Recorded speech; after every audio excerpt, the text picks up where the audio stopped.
Canada और Australia से भी खुदाम बड़ी तादाद में आए हुए थे। इन्होंने जलसा से पहले भी जलसे के काम में मदद की, जलसे के दौरान में भी और बाद में भी वाइंड अप में मदद कर रहे हैं। तो अल्लाह ताला इन सबको भी जज़ा दे। As the final marquees come down at Hadiqat al-Mahdi, the wind-up phase of Jalsa Salana UK 2025 is nearing completion. What began with weeks of setup and prayer has now concluded with an equally powerful display of effort and faith. We only have a short window, there's 7 days from the Jalsa to now. By the grace of Allah, they have done so much work. We've cleaned up most of the mattresses, the bedding, the flooring, the marquees are all coming down very quickly, they're almost gone. We had large teams from Canada and from Australia. And by the grace of Allah, they were able to perform huge tasks for us. Among those leading the charge were the Nazameen Wind-Up, overseeing dozens of volunteers from the UK and abroad. We started the work on Sunday night. We was working till pretty much 2:30 a.m. and we stopped it for a few hours, and after Fajr, the boys started again. With shift work, it's pretty much 20 hours work a day. So alhamdulillah, you can see the site. We almost pretty much 80-85% has been done, the work completed. Inshallah, next few days, rest of the work will be done. That momentum was matched by the teams from abroad, many of whom were seeing Jalsa UK for the first time.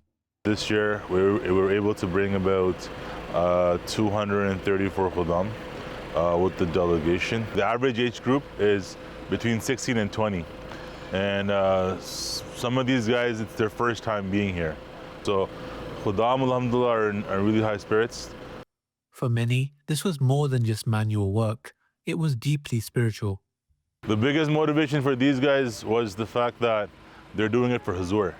And we saw that these guys, although they're, they have their personal challenges, but they work extremely hard during the wind-up days. All these nations were just united under one leader. And, like we're here, the Australians are here, the local UK admins here, and we're all working together. From Australia, 55 Khuddam travelled from 5 states, determined to contribute after being inspired by last year's wind-up. Last year, at the conclusion of Jalsa Salana, we see that there were Ahmadi Khuddam brothers from different countries who were up here helping with the wind-up, and that was a triggering point. We then write to Huzur Enwari Ta'ala bin Aziz requesting for his prayers and the permission, which Huzur Enwari Ta'ala bin Aziz have graciously granted us permission to bring a delegate. From that very moment, there was a lot of excitement in our Khuddam brothers. They were really eager to be part of this annual convention. Their work began the moment Jalsa ended. After the final session, so we gave the Canadians and Australians an hour to say goodbye to their families and stuff. So soon after that, we met up in the main gar, and we started off with main gar. So we took off the carpets on the lathes, rolled them up and moved them back to the storage area. And soon after that, we were doing other marquees, and we alhamdulillah worked till about 12 o'clock at night. And the next morning we were up 8 o'clock and doing the rest of the stuff in the daylight.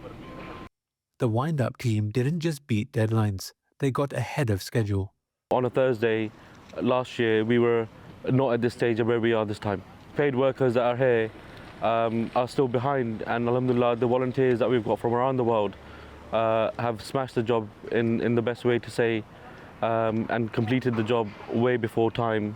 Keeping spirits high wasn't an issue, not when the love for Khilafat and the mission drives every effort. Motivation comes not from us, but it comes from the love of Khalifa and for the love of Jamaat.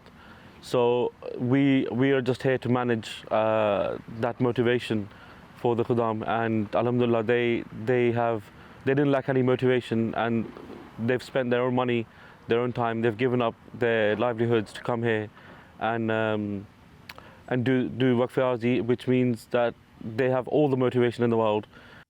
And throughout, one central figure remained a source of guidance and care.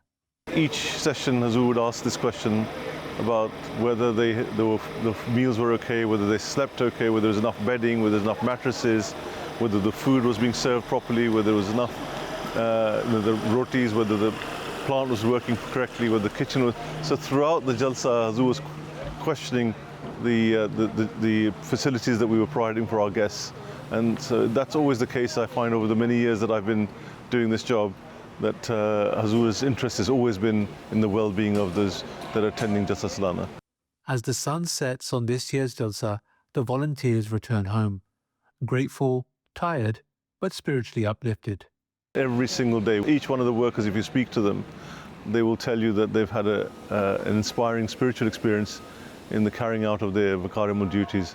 And the hundreds of people that came for Vakar-e-Amal, of those that came from abroad especially, we have special thanks for them. Jalsa Salana UK 2025 may be over, but its spirit, its prayers, and its silent sacrifices will echo until next year.